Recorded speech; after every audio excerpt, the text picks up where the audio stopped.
You finish something. Not everything, just something. And instead of feeling lighter, you feel worse. Because now there's nothing between you and the permission to stop. And stopping feels like admitting you were never supposed to be working that hard in the first place. Rest isn't a reward in your system. It's a confession. The moment you sit down without an agenda, without a task still hovering in the background, something tightens in your chest. Not guilt exactly. Something older. The feeling that you're only allowed to exist if you've justified it first. And you're never quite sure you have. People who rest easily, who finish their day and simply stop. No mental audit. No tallying of what they accomplished versus what they didn't. They close their laptop and the day closes with it. You've watched them do this, and it looks like a language you were never taught. Not because you're more ambitious. Because their worth wasn't tied to output before they were old enough to understand what worth meant. So you keep moving, not because you love the work, because stillness makes you visible to a question you don't want to answer. You scroll instead of sitting. You clean instead of resting. You plan tomorrow instead of finishing today. And if someone asks if you're okay, you say you're busy, which is true, but not in the way they think. The busyness isn't the problem. It's the architecture holding you up. You're not avoiding rest because you don't need it. You're avoiding it because needing it feels like evidence that you're not as capable as you've convinced everyone you are. That if you stop performing competence for even a day, someone will notice the gap between who you are and who you've been pretending to be. You were probably 7 or 8 the first time rest became conditional. Maybe younger.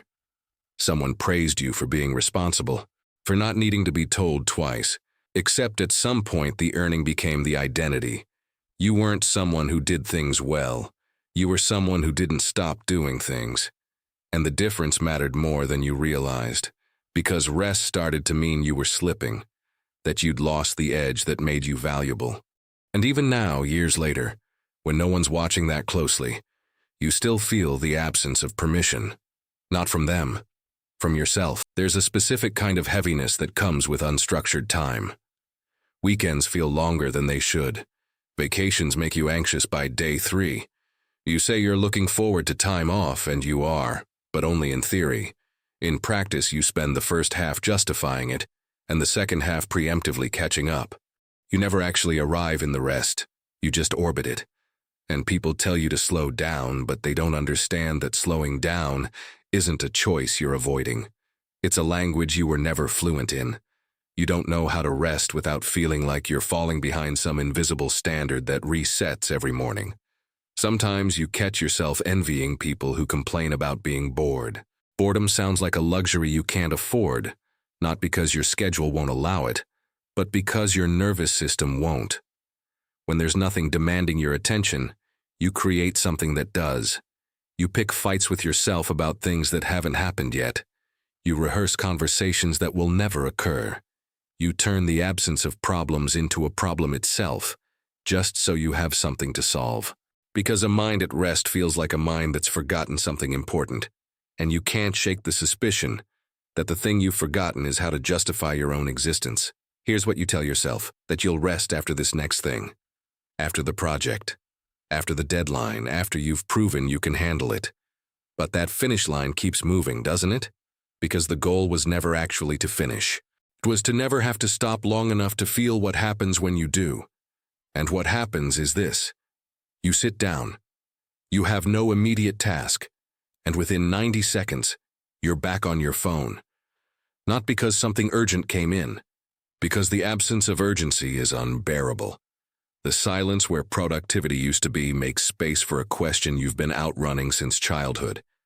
Am I enough if I'm not doing anything? You don't ask it out loud. You just feel it in your body, in the way your shoulders don't drop even when you're lying down, in the way you skim articles instead of reading them, in the way you say yes to plans you don't want, because at least then you're needed. At least then there's proof.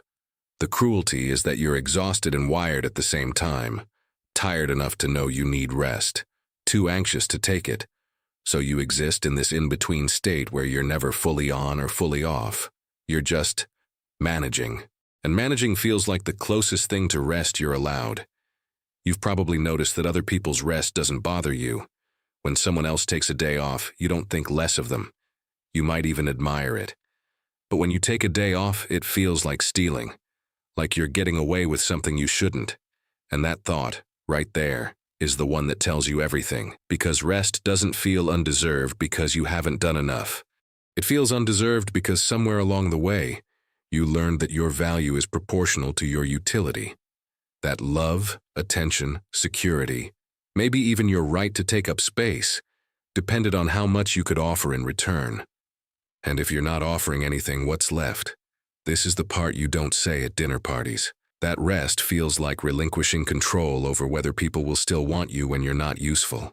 Feels like testing a hypothesis you're too afraid to confirm. So you don't test it. You just keep producing. Keep being available.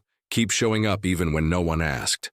Because the alternative, being still and finding out you're disposable, is worse than the exhaustion. And the exhausting part isn't the work, it's the fact that the work is a defense against insignificance, against rejection, against the fear that if you're not needed, you're not enough. You've built an entire identity around being the person who doesn't need rest, the reliable one, the one who handles it. And if you rest, that identity dissolves. And then what? If someone asked you point blank whether you deserve rest, you'd probably say yes. Objectively, intellectually, you know the answer. But somewhere between knowing it and feeling it is a gap the size of your entire childhood. Because deserving wasn't something you inherited. It was something you auditioned for. Every day, in every interaction, and even now when no one's grading you, you're still performing for an audience that isn't watching anymore. The truth is, you don't even know what real rest would feel like. Not the kind where you're half present, half guilty. The kind where you're just there, without the mental ticker tape of everything you should be doing instead, without the low-grade panic that someone's going to realize you're not actually that busy. You've been so focused on earning rest that you never learned how to inhabit it. You might be thinking this is about productivity culture. And sure, that's part of it, but it's deeper than that. This isn't about hustle, it's about safety. You learned early that your presence was conditional, that closeness required contribution, that people stayed because you were helpful, not because you were you. And you can't unlearn that with a weekend off. You can't logic your way out of a belief that was installed before you had language for it, so you rest in fragments. 5 minutes here. A show you're not really watching.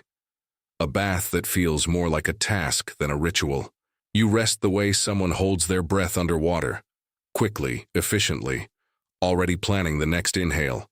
And it's not rest. It's endurance with your eyes closed. Maybe you've been here before.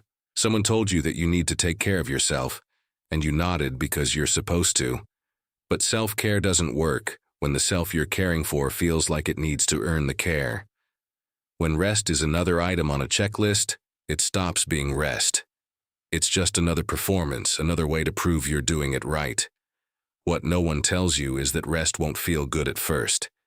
It'll feel like failure, like wasted time, like you're letting someone down even though no one's counting. And that feeling, that discomfort, is not evidence that rest is wrong. It's evidence that you've been running for so long that stopping feels like falling. But it's not. It's landing. And you don't have to fix this today. You don't have to master rest or optimize recovery or build the perfect evening routine. You just have to notice what happens when you try. Notice the guilt, the restlessness, the voice that says you haven't done enough. And instead of obeying it, just observe it, like you're watching someone else's thoughts. Because those thoughts aren't facts, they're echoes. And echoes get quieter the less you react to them. If this felt too close, you're not alone in it.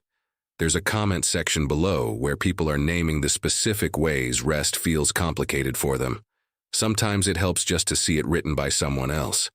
And if you want more of these, subscribe. Not because I'm asking. Because this kind of thing doesn't go away. It just gets quieter when you stop pretending it's not there. You've been trying to deserve rest your entire life. You've logged the hours, checked the boxes, done the work no one asked you to do. And it still doesn't feel like enough. Maybe because it was never about the work. Maybe it was always about whether you believe you're allowed to take up space without earning it first. You don't need permission to rest. You need to stop waiting for it.